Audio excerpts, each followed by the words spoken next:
جب زوال کی آندھی چلتی ہے تو پھر چیزوں کو سمیٹنے کا وقت نہیں رہتا، کیونکہ یہ وہ وقت ہوتا ہے جب سب کچھ ختم ہو چکا ہوتا ہے۔ جب کوئی سلطنت زوال کی کیفیت میں ہوتی ہے تو مزاحمتوں اور بغاوتوں سے خوف زدہ ہو جاتی ہے۔ 18ویں صدی انقلابات کی صدی تھی۔ 8 جنوری 1718 کو ٹھٹھا کے علاقے جھوک شریف میں صوفی عنایت اللہ شاہ فقیر کی اشتراکی بستی کو نیست و نابود کرنے کے لیے مغل بادشاہ کے کارندوں نے صلح کے نام پر دھوکہ دے کر شاہ صاحب کو شہید کیا، جس کے بعد ٹھٹھا شہر میں انسانیت کی بھلائی اور شعور سے لیس کرنے والے سر مبارک کو نیزے پر گھمایا گیا اور دلی کے مغل شہنشاہ کی دربار میں پیش کیا گیا۔ 9 جنوری 1718 کو ٹھٹھا شہر میں 24,000 کسانوں کا قتل کیا گیا۔ اسی صدی میں جرمنی میں 30,000 کسانوں کا قتل ہوا۔ ان کے عظیم کسان رہنما کامریڈ جیمز جو کہ ملک سے باہر تھے، ان کو صلح کے نام پر بلا کر قتل کیا گیا۔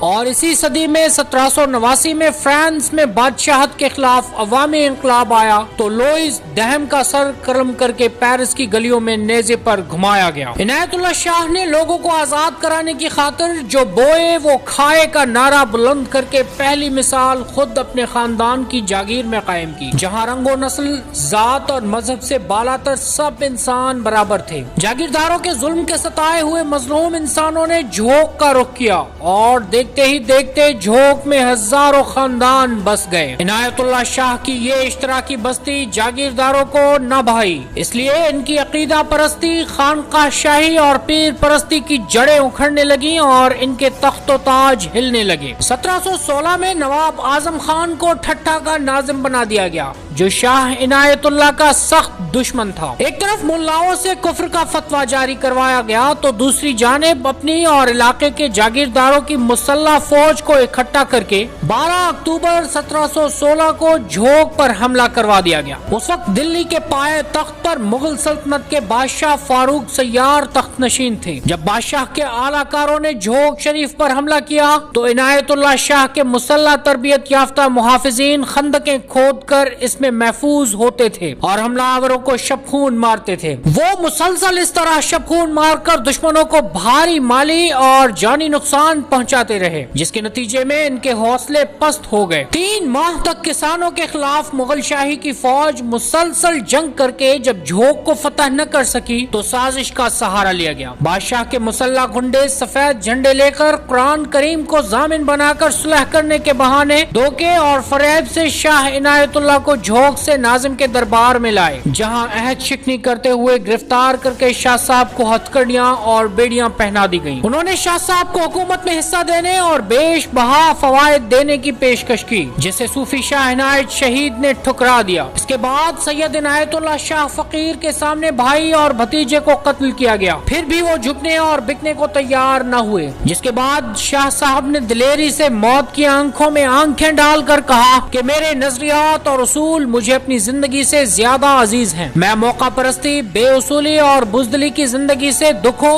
عذابوں اور بہادری کی موت کو 100 بار بہتر سمجھتا ہوں۔ بالآخر کسانوں کے عظیم رہنما صوفی شاہ عنایت کا 8 جنوری 1718 کو سر مبارک قلم کر کے ٹھٹھا شہر کی گلیوں میں گھمانے کے بعد سر کو نیزے پر چڑھا کر دلی کے شہنشاہ فاروق سیار کو بھیجا گیا۔ دوسرے روز 9 جنوری کو جھوک پر بادشاہ اور وڈیروں کے اعلی کاروں نے حملہ کر کے اسے جلا کر نیست و نابود کر دیا اور تقریباً 24,000 بے قصور انسانوں کو قتل کر کے خون کی ندیاں بہا دی گئیں۔ صوفی عنایت اللہ سندھی اور مسلمان تھے، جبکہ قاتل بھی سندھی اور مسلمان ہی تھے، اور ٹھٹھا میں جن 24,000 کسانوں کو شہید کیا گیا ان میں سے سبھی سندھی اور زیادہ تر مسلمان تھے۔ اس سے یہ ثابت ہوتا ہے کہ طبقاتی لڑائی رنگ، نسل، ذات، مذہب و قوم سے بالاتر ہوتی ہے۔ باقی تمام لڑائیاں انسانوں کو تقسیم کرنے، فرقہ واریت میں بانٹنے اور طبقاتی لڑائی سے دور کرنے کی سازشیں ہوتی ہیں۔ جابر حکمرانوں کے ہاتھوں شاہ عنایت قتل ہوئے، ان کی خانقاہ اجاڑ دی گئی، ان کے پیغام کو دبانے کی کوشش کی گئی تاکہ جاگیرداری خطرے میں نہ پڑے، لیکن تاریخ ایسی چیز ہے جو خود ہی انصاف کر ڈالتی ہے۔ شاہ عنایت آج بھی سندھ کے پسے ہوئے طبقوں کے لیے